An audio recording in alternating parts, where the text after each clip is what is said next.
Welcome back to the channel. It's September, so we're going to be going over August market update. I'm going to be going over the stats as always really quick in the first part of the video, and then at the end I'm going to talk about timing the market, home affordability, interest rates, pros and cons of this market compared to what the market could look like next year if some of the predictions that are out there come true, and just some general strategies, and then talk about some of the free tools I have available to you that you can request and get at any time. So let's get into it. Okay, moving into the stats. So right here we have our chart comparing July numbers with our August numbers. You can see right off the bat our new listings are quite a bit lower. Our closings are higher, which if you remember from my last market update, I was talking about how if these pendings continued into closings that we would see a significant rise in our closings, and that is true. It did happen. So right here we do have lower pendings this month though, and this is causing our inventory to actually shrink even more than it has been. So I'm going to talk about that in the next slide. Okay, we're going to go over the percentage differences from some of the numbers in the last slide. So our total active single family listings right now we're at 268, which is 8% lower than it was in July. Our new listings are 12% lower than it was in July, so less houses coming on the market. Closings were 30% higher than July. Our pendings are 13% lower than July, so a little less houses going under contract there. And our months of inventory right here is at 1.7 months based on August numbers, and we're at 1.9 months average over the last 4 months. So that's an extremely low amount of inventory. So this means, we're extreme sellers market, which isn't so crazy because of the interest rates. It's suppressing demand. Otherwise it would be much different. But anyways, we're going to check out some of the other stats that I have on the next slide. Okay, and moving on, our new listings average price, we're at $505,000, which is up from $413,000. So a little bit more expensive houses coming on the market, skewing the averages there. Median sold prices were at $388,000, which is up from $365,000, so a little change there. And average days on market is at 38 days, which has stayed pretty consistent throughout this summer. So now we're going to break into talking about all the things that I said in the first part of the video.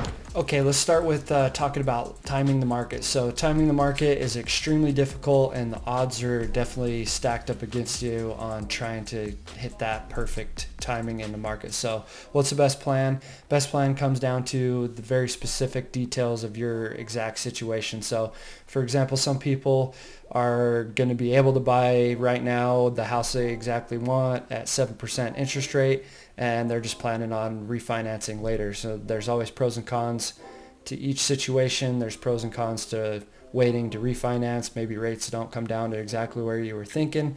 There's costs associated with it and so on. But then there's people right now where the best strategy might be just to wait until interest rates come down to a better level for your situation. So what do? You got to get a good team around you, find a good agent, hopefully me, and a good local lender to strategize and come up with the best plan that fits your needs at this exact time. So something to keep in mind, interest rates come down 1%, that's going to give you 10% more buying power. So for example, if you're looking at $400,000 houses right now at 7%, rates come down to 6%, you're going to be looking at being more approved for $440,000 now instead of just $400,000. So that's something to keep in mind there with interest rates. They keep shifting. Right now we've been over 7% for like the last month or so. So we're looking for those interest rates to come down. They're predicted to, but we'll see how that plays out. Okay, moving on. Next, I wanted to talk about pros and cons of the current market compared to what it might look like in 2024 if interest rates end up going down. So pros and cons right now. So you're looking at extremely low inventory, which is making it difficult for people to find the exact house they want just because there's less choices out there in the market.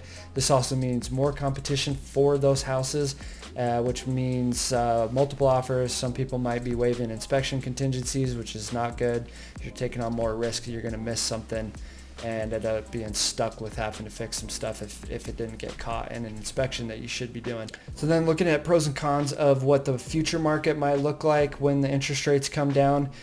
there is going to be a magic number where it hits where it's going to cause everybody that's been sitting on the sidelines to rush into the market. So this could create somewhat of a frenzy, and that could actually mean more of what I was talking about. Next year, the market for a couple months could end up being more multiple offers and stuff like that, just because everybody's rushing into the market all at once. So that remains to be seen. We'll see how that works out. But one thing to keep in mind, when interest rates go down, prices do tend to go up.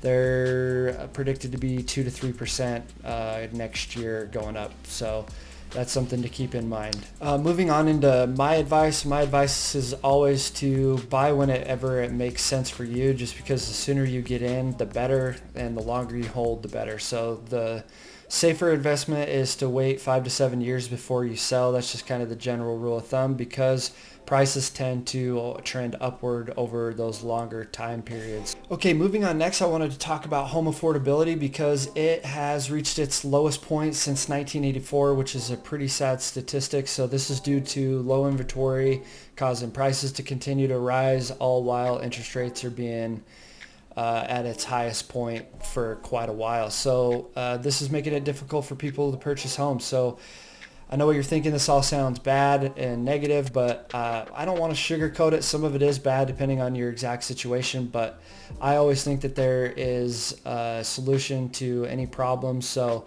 your first step is just going to be to creating a good team around you, like I was talking about before, with an awesome local lender and a great agent, hopefully me. I would love to help you out. If that's something that you're wanting to talk about, we can try to figure out a perfect plan for you and figure out exactly strategy moving forward to making you a homeowner here soon. So that's something you can do to reach out, talk to me anytime, and I can recommend some lenders to you. Some other things that I have available to you that are free tools. I have a seller guide. If you're watching this and you own a home and you're thinking about selling, it just goes over and talks about what I do for sellers. And then I also have a video on my website or my YouTube channel that's a seller workshop that talks about the selling process. I have a buyer guide and a buyer workshop. There's a video on my website as well that talks about the whole buying process. I have a relocation guide if you're looking here for moving from somewhere else, and it has a ton of information about Idaho Falls, crime stats, housing stats, population, all that kind of stuff, restaurants, the airport. I have just a ton of information in there for you if you're looking to learn about Idaho Falls and then potentially move here. It has a checklist about some of the stuff that you can do when you're preparing for a big move like that as well. Then I have a money playbook, which is free. It has financial tips, talks about your credit score, talks about getting with a lender, talking about loans, all that kind of stuff. Just has a bunch of good information in there. So I feel like this is a longer video than I usually do for my market updates, to pack a ton of information in here. So hopefully that some of this stuff helps you out. As always, feel free to reach out and make sure you check out this video right here.